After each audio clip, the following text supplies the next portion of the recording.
चाहे हम घुसपैठियों की बात करें, रोहिंग्या की बात करें या फिर बांग्लादेश से आने वाले जो लोग हैं, जिनके पास कहा जा सकता है कि अवैध प्रवेश करते हैं, लेकिन सवाल यह है कि ऐसे में सुरक्षित कितना है देश। जैसे कि आप हमारे पीछे देख पा रहे हैं कि अवैध प्रवेश कैसे रहेगा सुरक्षित देश।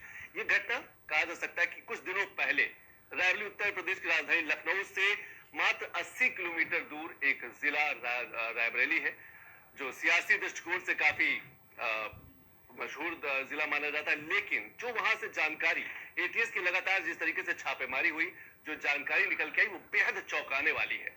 वो बताती है कि अगर ऐसा ही नेटवर्क देश के बाकी राज्यों में, बाकी जिलों में है, तो आने वाले दिनों में ये एक बड़ी चुनौती भी है, चिंता भी है, सरकार के लिए भी, प्रशासन के लिए और आम जनमानस के लिए भी। क्योंकि अगर हम रायबरेली की बात करें तो रायबरेली में सलोन ब्लॉक में 20,000 से ज्यादा अवैध फर्जी प्रमाण पत्र पकड़े गए हैं। ये सब एटीएस की जानकारी है। किसी एक गांव की आबादी अगर 3,000 है तो वहां जन्म प्रमाण पत्र 5,000 उस गांव के नाम पे बने हुए हैं।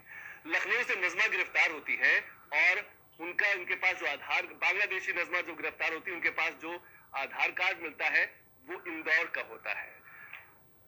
तमिलनाडु से रोहिंग्या गिरफ्तार होते हैं, वो पीएफआई के सदस्य, और उनके पास जो बर्थ सर्टिफिकेट मिलता है वो रायबरेली के उसी सलोन से है, जहां पर 20,000 से ज्यादा फर्जी जो जन्म प्रमाण पत्र है वो बनाए गए हैं। एक एक लॉगिन से, यानी कि जो ऑनलाइन आवेदन होता है, एक एक हजार जन्म प्रमाण पत्र बनाए गए। तो आप समझ सकते हैं कि किस तरीके से एक बड़ा नेटवर्क, इसको रोहिंग्या गैंग कहते हैं।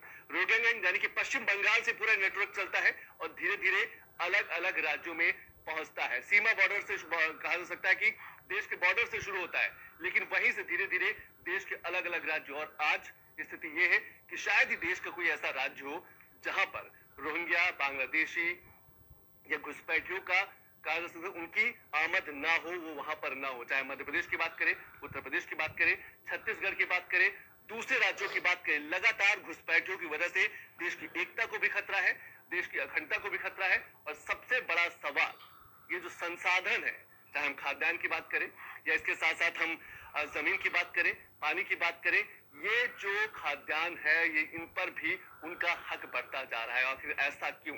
यही कुछ सवालों के माध्यम से आज हम बिग न्यूज का विश्लेषण करेंगे, क्योंकि सवाल देश की सुरक्षा का है, सवाल